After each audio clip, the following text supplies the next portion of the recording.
Today, we're tackling a topic that most of us don't fully understand, but fear nonetheless: property foundations. I had the pleasure of sitting down with Bob Brown, aka the Dirt Whisperer, who spent over 2 decades in the foundation repair industry. Not only is Bob an expert with numerous patents to his name, but he's also on a mission to change how the industry operates. If you're a hotel owner or just curious about what's holding up your property, this conversation is packed with insights. Let's jump right in as Bob shares his journey, his secrets, and some much-needed advice on keeping your foundation solid.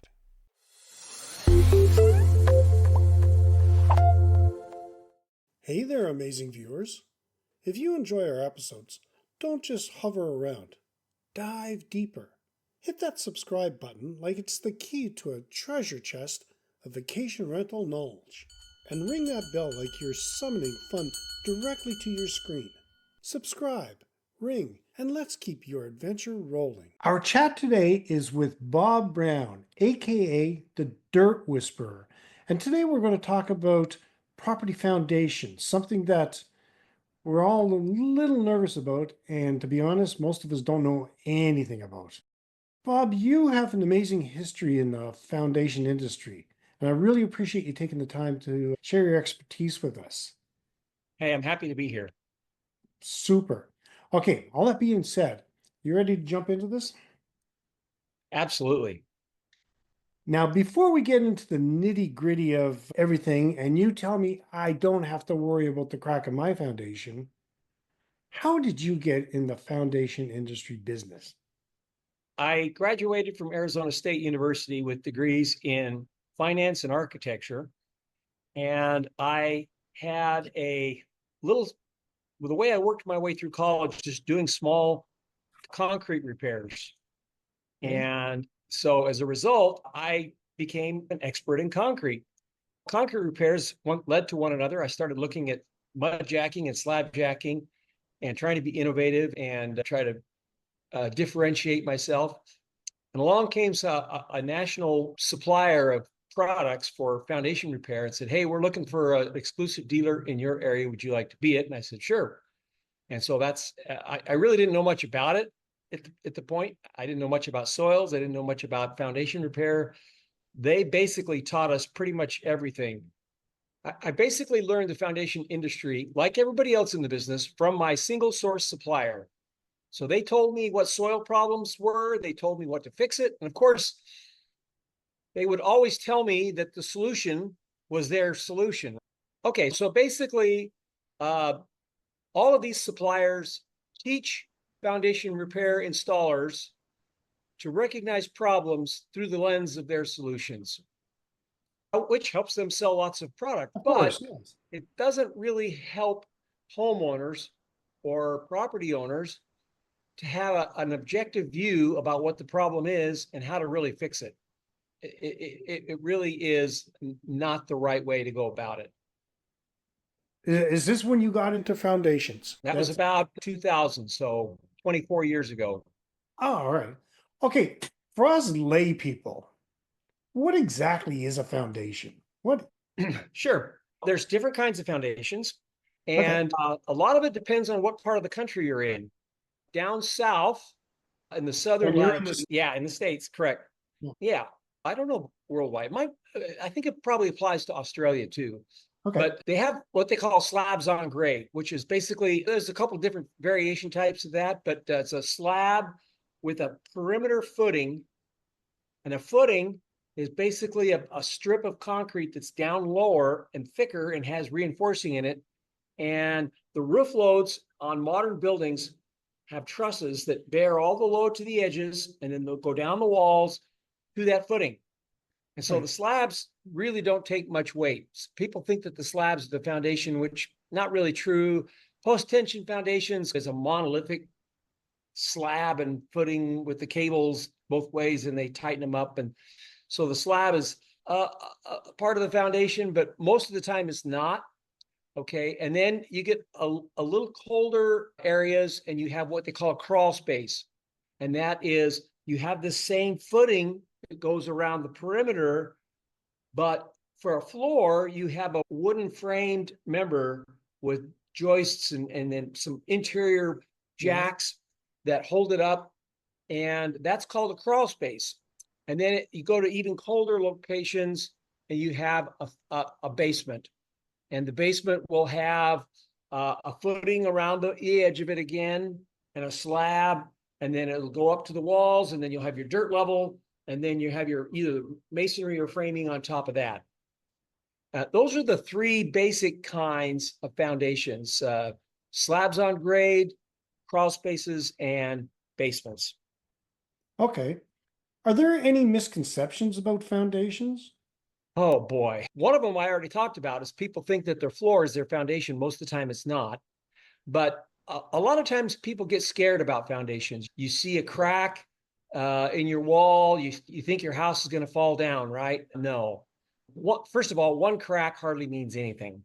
What I look for is a pattern, a grouping, a pattern of cracks, sloping floors, maybe doors and windows that are out of square. What I mean by that is you have a door that's, if you look between the where it shuts between the top, it's fat on one end, and on the other end, it's skinny, it's pinched. And Right. the same thing can happen with windows. And that usually means that it's moving like this and it's pinching it. And once you get a pattern of all of this kind of thing together, then that indicates that, yeah, there's some footing movement going on. Now, what does that mean? Does that mean the all is lost? No, absolutely not. First of all, it could be all done moving.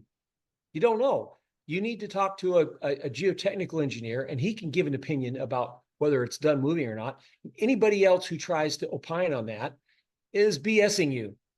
And it's common in the foundation repair industry to send out salespeople to analyze foundation problems. But these guys really have no formal education in soil mechanics or structural load pads or any kind of engineering. They don't. And they're paid on a commission basis, 100% commission, which means if they sell nothing, they get nothing.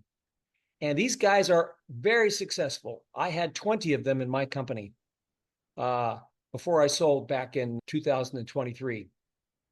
And the fact of the matter is, these guys typically earn somewhere between $100,000 and $300,000 a year. Whoa.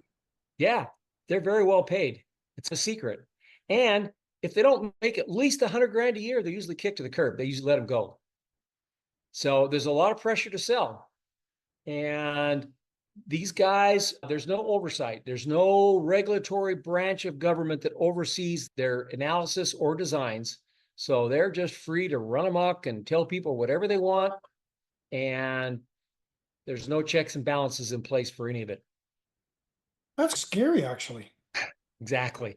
So the moral of the story is, if you see a pattern of problems I'm talking about, sloping floors, cracks, doors and windows, if you see a pattern of that, don't call a foundation repair company for the analysis. Call a forensic geotechnical engineer. And yeah, it won't be free. It's also not going to, he's not going to try to sell you $80,000 of foundation repair products in order to get a commission, because he's got no dog in the fight. And engineers have a code of ethics that they have to follow, and they're held accountable by their state boards of registration. You're going to get the real honest to God truth with a forensic geotechnical engineer, and they'll tell you, yeah, you got a problem, or no, you don't have a problem. And if you do have a problem, they'll design the repair, and you can send that out to three contractors and get three bids. But what happens today? You call three foundation repair contractors. One guy tells you need 5 piers over here. The other guy tells you needs 15 over here. The third guy tells you needs 25 all the way around.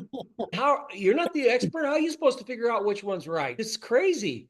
You have no idea which one is really right. So who do you go with? You go with the one that you're most comfortable with, which is probably the best sales guy, Yeah. which is probably the least qualified to be an engineer. You don't want to go down that road. That analysis is free. Those guys will come out, they'll pretend like they're doing lots of analysis and give you a little report with pretty pictures. Doesn't mean anything.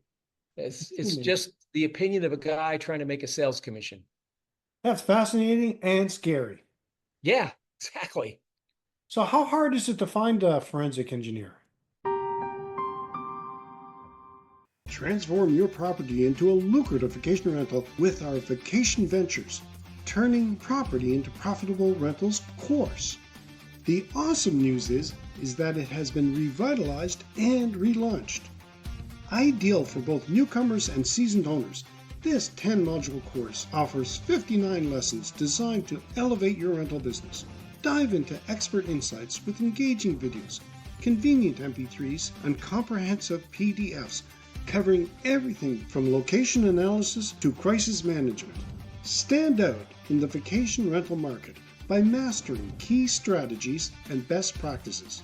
Whether you're starting out or aiming to enhance your property's appeal, join us to unlock the full potential of your investment. Click the link now to see how you'll benefit.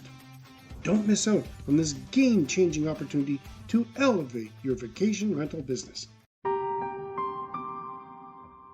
It's pretty hard. That's the other problem. I've created a directory on my website, Foundation Repair Secrets, Oh, good. that you Okay. can find, and I've got it listed geographically by state. Now, I haven't vetted these guys. I've just found them with Google searches and gone onto their website and tried to figure out that, yeah, do they do residential work? Do they do forensics? Do they do foundations? And tried to figure out which ones would offer this service. Most engineers work in infrastructure. Most engineers do things like freeways and dams and big infrastructure kind of stuff. Some of them work in commercial buildings. It's very few work in residential, and of those, very few do forensics. So they're really hard to find. And what I'm trying to do is encourage more of them to offer this service. And I've got a few taking me up on it, Okay. uh, but it's going to take some time.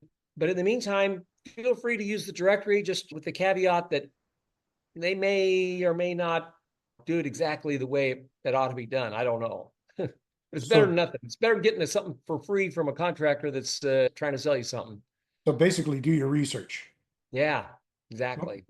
Okay, let's do a hypothetical here. I'm buying a property and I want to turn it into a, I don't know, a B&B or a vacation rental or even a small independent hotel.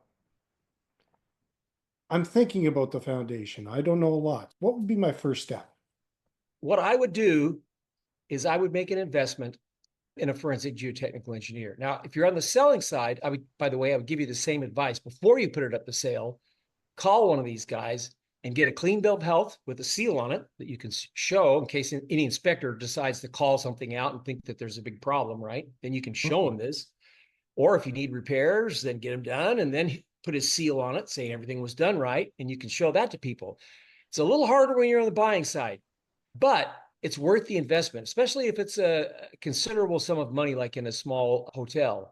Usually the due diligence on those is a little longer, a little more in depth, right? A little more difficult with a house. It's hard to justify spending $1,000 on something you may or may not buy, right?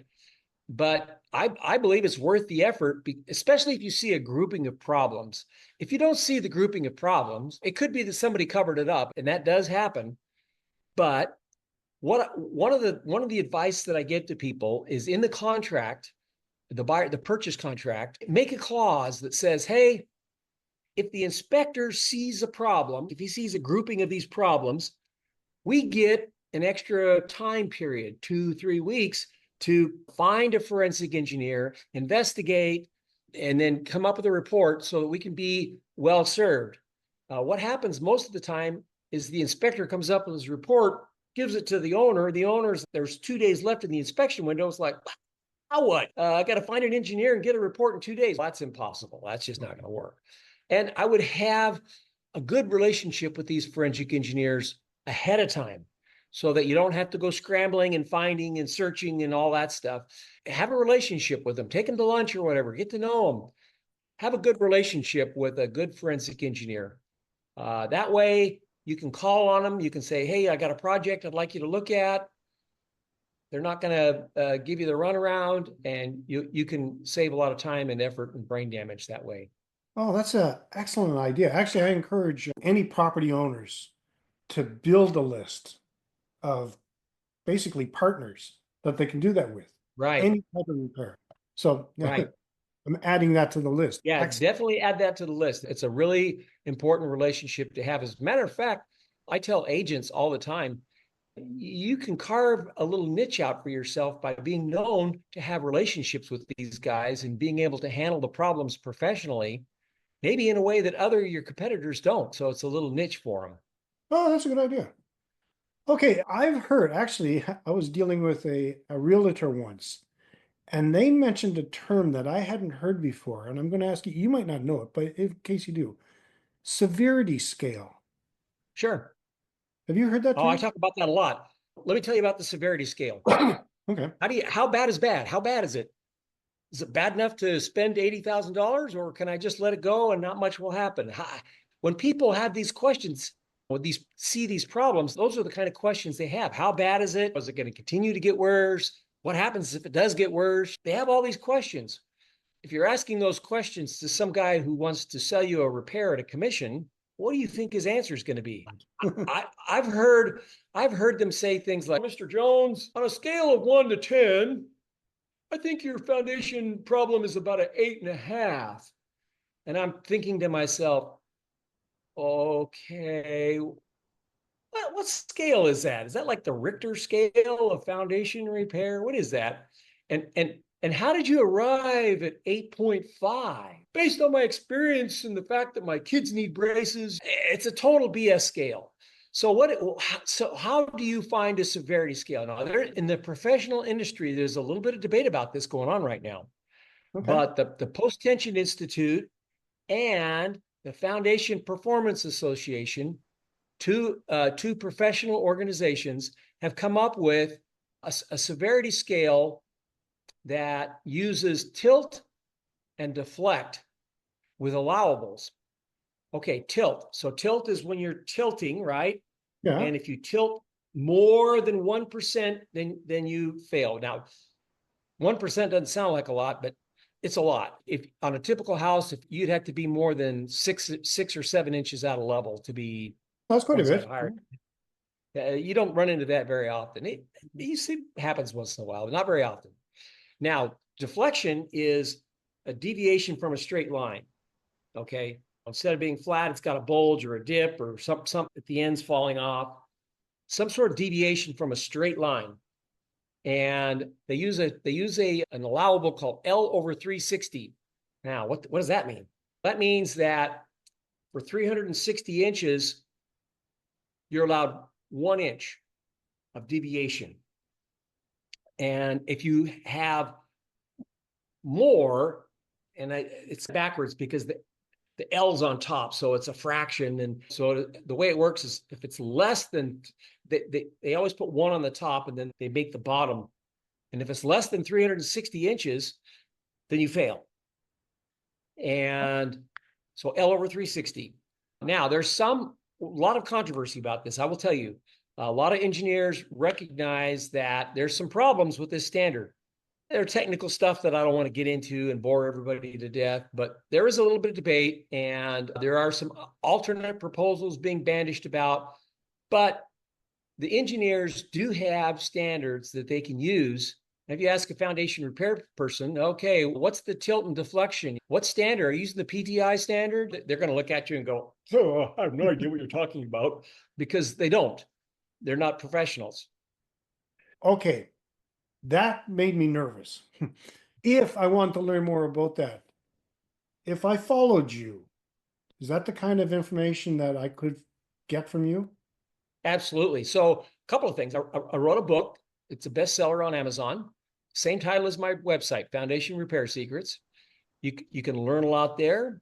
You can get to my newsletter, which I talk about this kind of stuff in my blogs all the time. Oh, super. Uh, Okay.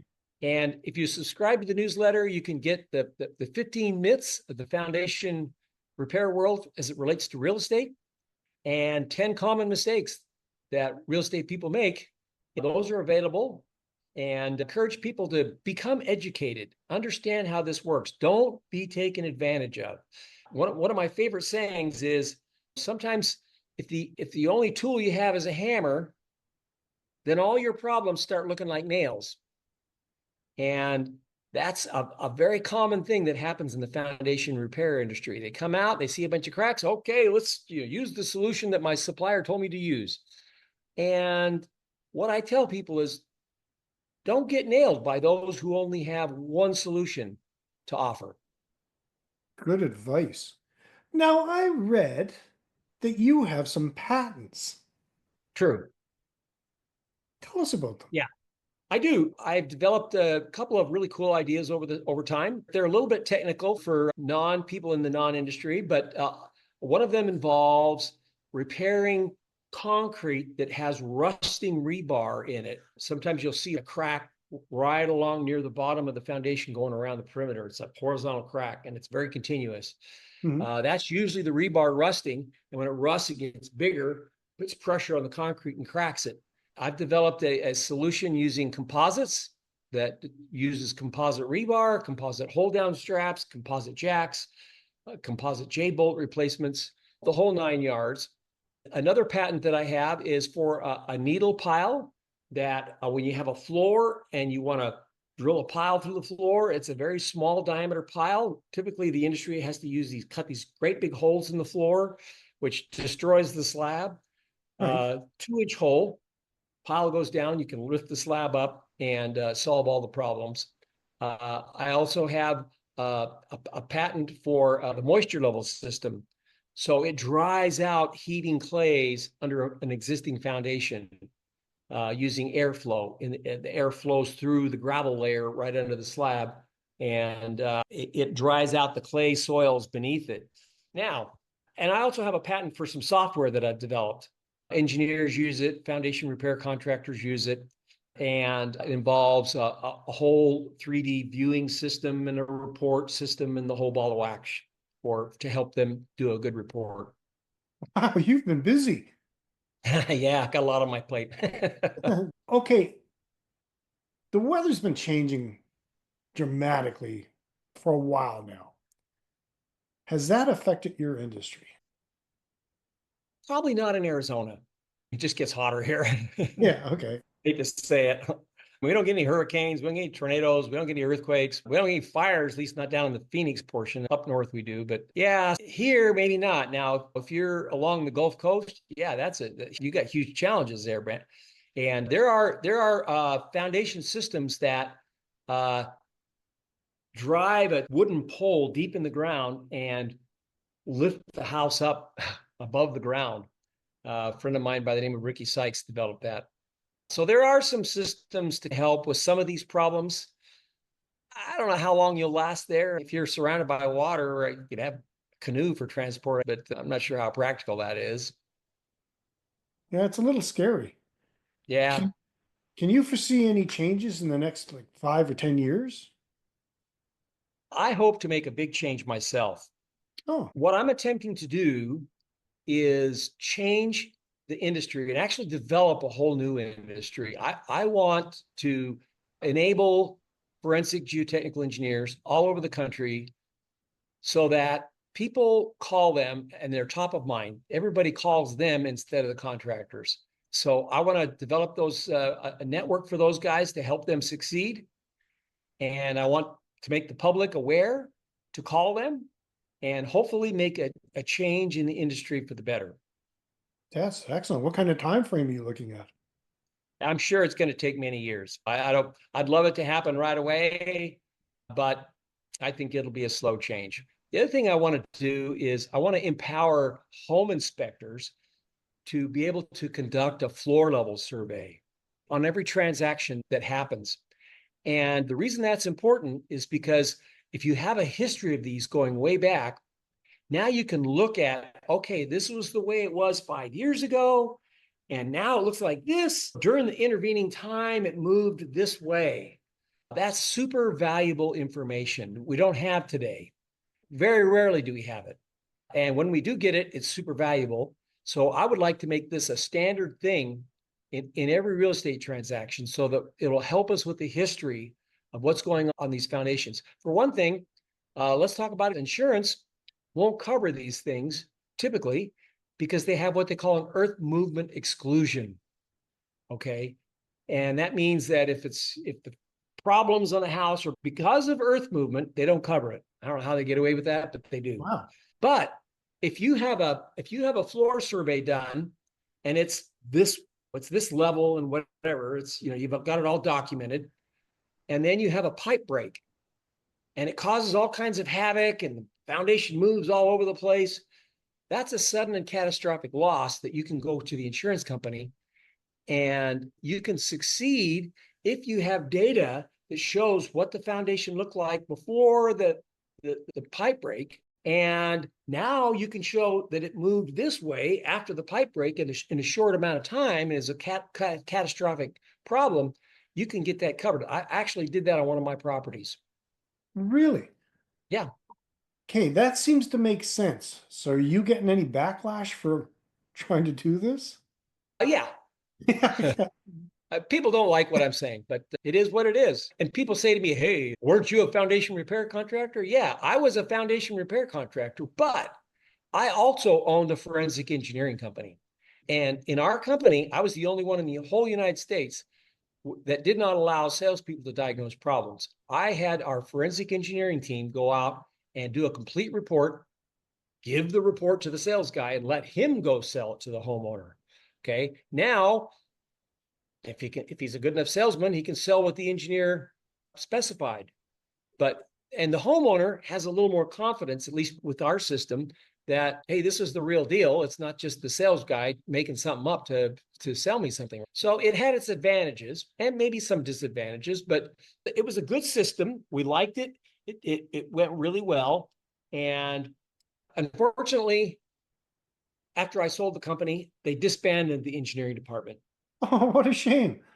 And they promised me they wouldn't do it, but they did anyway. So here we are. That sort of pushed me onto my mission of trying to make this change in the industry. I tried to change it from the inside, wouldn't happen. So now I'm going to have to change it from the outside. Wow. Wow, this is interesting stuff. Who would have thought foundations could be this interesting? Yeah. It's amazing. Okay, you've shared a lot of information. Is there anything that I haven't asked you that I might have missed? I'll just tell you one thing. Soils. Oh, I People, did want to bring up soils. Yes. Are you ready to transform your vacation rental into a 5-star experience? Our exclusive guide, Unpacking Your Property, the top 25 secrets to successful vacation properties, is your ticket to unlocking the full potential of your property. It's not just a guide, it's your roadmap to becoming the go-to rental in your area. Download it for free and start your journey to the top today. so a lot of people think that soil is a really simple thing, that it's just this brown dirt that's underneath the foundation and it's contiguous and uniform. And no, it's not anything like that. Soil is deposited in layers with different mineral contents, different gradations, different densities, different affinities for water and changes from water. And water flows in between these layers and it affects them differently, maybe all at the same time. And they're not perfectly level. They have angles and stop and start again. And maybe you have rocks in some parts. And there could be different things going on at different layers all at the same time. And clays are interesting because clays can do both things. Clays can both shrink and swell. So if they dry out, they shrink. And if they get wet, they swell. Whereas maybe sands and silts, pretty much they're not going to swell. They're just going to, consolidate if they get wet or something like that. So you could have consolidation, you could have heave, you could have lots of things going on in these various layers. And unless you're a geotechnical engineer, you really don't have any idea what's going on, which is why we have geotechnical engineers. That's their job. And by the way, they're more qualified for this kind of work than I think structural engineers. Everybody likes to call a structural engineer. Hey, I got these cracks in my house. I'm going to call a structural engineer. The structural engineer is basically going to show up and he's going to say, yeah, your house is not in any danger of structural failure. You don't have a structural deficiency. We probably knew that the house wasn't getting ready to fall down on us. We knew that, right? Then he asked the structural engineer, is it going to get worse? It might get worse if the foundation keeps moving, if the soil keeps moving. Is the soil going to keep moving? I don't know, you have to contact a geotech engineer for that. I'm just a structural engineer. Structural engineers, yeah, if your house is getting ready to fall down on you, yeah, maybe call a structural engineer. But that's very rare. I've only seen like 2 or 3 of those in 24 years. So not most houses don't even come close to having a structural deficiency. Wow. And I suppose soil is different no matter what part of the country or world you're living That's in. right. That's right. If you're in Dallas, Texas, you got wet soils and you have a very variated climate. You'll go a year or two with no rain and then you'll get hammered. Hmm. And what that does, that makes those clays shrink and swell tremendously. If you own a house in Dallas, it's not if, it's when you're going to have foundation problems. Oh, wow. Other parts of the country, maybe Denver is not great. The Carolinas, not so well. California, some parts of California and in Washington, Oregon coast. Arizona, believe it or not, is one of the best places around for foundations. If you go to Dallas, there's 600, 800 guys doing it. Phoenix, there's 4. It's great. We don't have many competitors, but there's not that much of a problem either. It's a double-edged sword. But you're right. Different parts of the country have different soils and different moisture contents, different strategies. For instance, if you want to maintain good foundations, the key is keep the water content the way it was used to for the last 400 or 500, maybe thousands of years, right? You want to keep it the same. If you're in Houston, that's pretty wet, Yeah. or maybe Louisiana or something like that. If you're in Phoenix, no, you don't want to keep it wet. You want to keep it dry because it's been dry for tens of thousands, maybe hundreds of thousands of years. In Phoenix, the name of the game is to get the water away. If you want to manage your foundation and keep yourself from having foundation problems, move the water away from your house, put gutters on it, pipe it 20 feet away, make sure it slopes away. Don't have planters that trap the water, that kind of stuff. Here in Houston, you want to put a soaker hose around your house with a timer so that at least once a day it comes on and wets all the soil around your foundation to keep it the same that it's been for the last 200 or 300,000 years. So moisture contents make a big difference by area and soil types. You get to some parts of the country, you don't have any clays. You get to the Northeast, a New England area, not a lot of clays over there.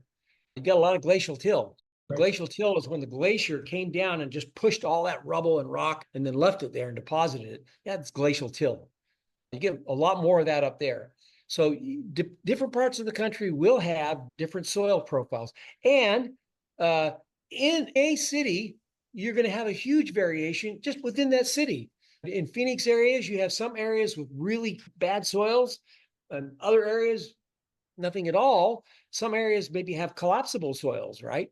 And that's why geotechnical engineers are important, because one of the things they study is the local geography of an area to know how soils were deposited over a long period of time. So they have an idea where the layering is and what's in those layers and that kind of stuff. And it's important to know locally what's happening in my area, right? Now you can go on to the National Conservation Resource. I never did figure out what S stands for, but NCRS. Go onto their website and you can get information that will tell you what the soil content is in the upper 5 feet. It was built for farmers, but it's still available today. And you can go on there and look at it. A forensic engineer can help you with all this as well? Correct. A Jeez. forensic geotechnical engineer. Oh, that's awesome advice. Okay, this has been great. And I know it's given me a lot to think about. So I imagine there's a few others that are Right. probably scratching their heads before now, wondering what their next step is going to be. Bob, this has been wonderful. And I want to thank you so much for being so generous with your time. I really do appreciate it. Hey, no problem. I'm happy to be here. So I'm going to put it in the show notes, but tell us again how people can follow your work and follow you. The easiest thing is just to remember Foundation Repair Secrets. And that's my website. That's my book. You can sign up for my newsletter there. You can find professionals there, forensic engineers. There's a lot of things you can do on that site. Excellent. Like I said, I'm going to put all that information in the show notes so people can find you. Bob, thank you so much. Yeah, Really, absolutely. Thank this was you for fascinating. I really enjoy this. thank you. I appreciated being here. It was a lot of fun. Thanks a lot. Take care. Take care, Bob. Bye-bye. And that wraps up our conversation with Bob Brown, the Dirt Whisperer himself. I hope you found this interview as eye-opening as I did. From the importance of understanding soil to the critical role of forensic geotechnical engineers, Bob gave us plenty of practical advice to consider. If you're looking to learn more, be sure to check out his book, Foundation Repair Secrets, and explore the wealth of resources available on his website. As always, you'll find links to everything we discussed in the show notes. If you enjoyed this episode, don't forget to subscribe, share, and leave us a review. Thanks for tuning in, and until next time, keep your foundation and your business rock solid. In the next episode, I will be chatting about travel agencies, both off and online. And that wraps up another episode of Vacation Rental Resolutions. Make sure to subscribe and hit the bell and share with your friends. Remember, every successful host starts with a dream, just like yours. Stay inspired, keep learning, and make your vacation rentals shine brighter than ever. Join us again next week for more gems. Until then, happy hosting.